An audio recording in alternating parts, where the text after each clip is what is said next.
பார்த்துக்கிட்டு இருக்கிறாங்களாம். அதுக்காக ஜோசியம் பார்க்குறாங்க, கைரேகை பார்க்குறாங்க. நாளைக்கு என்ன நடக்குங்கிற ஆவலில் எல்லாரும் காத்துக்கிட்டு இருக்கிறாங்க. ஆனால் அந்த ஒரு நாள் ஒருபோதும் வரப்போகிறதில்ல.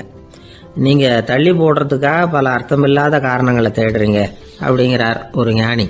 காத்திருக்கிறதுலேயே நம்ம காலம் ஓடி போயிடுது. ஏன்னா இன்னைக்கு நாம் சிந்திக்கிறது நாளைக்கு நாம் சிந்திக்கிறது இல்லை. ஒவ்வொரு நாளும் ஒவ்வொரு மாதிரி போயிடுது. நாளைக்கு மறுநாளை பற்றியே சிந்திக்கிறோம். இப்படியே அது பாட்டுக்கு போயிடும். கரையை தொட்டு பார்க்குறது எப்போ? இதுதான் கேள்வி.